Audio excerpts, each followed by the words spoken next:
পুরো আমলাতন্ত্রের 70 থেকে 80% এখন আপনাদের নিয়ন্ত্রণে।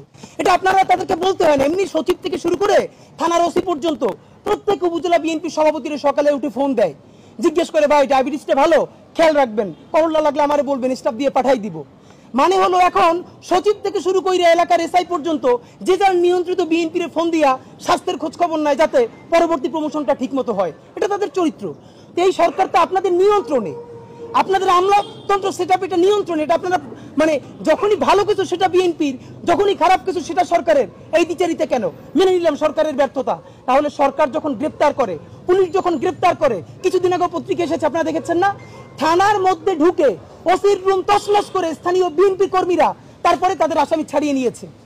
মানে মামলা করলে, গ্রেপ্তার করলে থানার ওসির রুম গিয়ে ভাঙবেন, আর যদি গ্রেপ্তার না করে তাহলে বলবেন যে সরকার ব্যর্থ। আসলে আপনারা চানটা কি?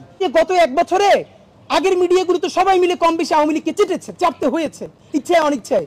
আপনি গত 1 বছরে কয়টা নতুন মিডিয়া আনতে পারছেন যাদের পর যারা জুলাইয়ের ন্যারেটিভ নির্মাণ করবে? আপনি মামলা দায়ের করতে পারেন নাই, আমরা ভিডিওকে সামনে আনার আগ পর্যন্ত আপনি গ্রেফতার করতে পারেন নাই। আপনি আবার সরকারের তরফ থেকে বলছেন কি যে প্রস্তর যুগে, যাতে এখানে অ্যাপলিটিক্যাল সিচুয়েশন তৈরি হয় এবং দেশে একটা আধা কাঁচরা আধা সুশীল এনজিওবাদী সরকার। আর এই এনজিওবাদী সরকার টিকিয়ে রাখার একমাত্র বড় কারণ হতে পারে মানুষ আগামী 1 বছর পর এই অবস্থা দেখে আওয়ামী লীগকে ফিরিয়ে আনার জন্য গণ আন্দোলন করবে। আমি আপনাদেরকে বলে রাখি, যদি আওয়ামী লীগ কোনোদিন এই গণহত্যাকারীরা দেশে ফিরে আসতে চায় বা আসার কোনো অবস্থাও তৈরি হয়, তার দুইটা দায় সমানকে, দুইজনকে নিতে হবে। রাজনৈতিক দল হিসেবে সবার আগে তার দায় নিতে হবে বিএনপিকে। বিএনপির এই ব্লান্ডারের কারণে এই দেশে আওয়ামী লীগ আসার পরিস্থিতি তৈরি হবে।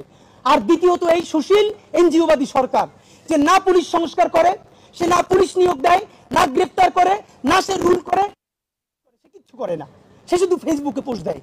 আপনাদেরকে একটা কথা বলি, সরকারের এই প্রস্তর যুগ। দ্বিতীয়ত আসেন বিএনপি বারবার কি বলছে, সরকার। বিএনপি একটা কথা আপনাদেরকে মনে করাই দেই, এই যে বারবার বলছেন সরকার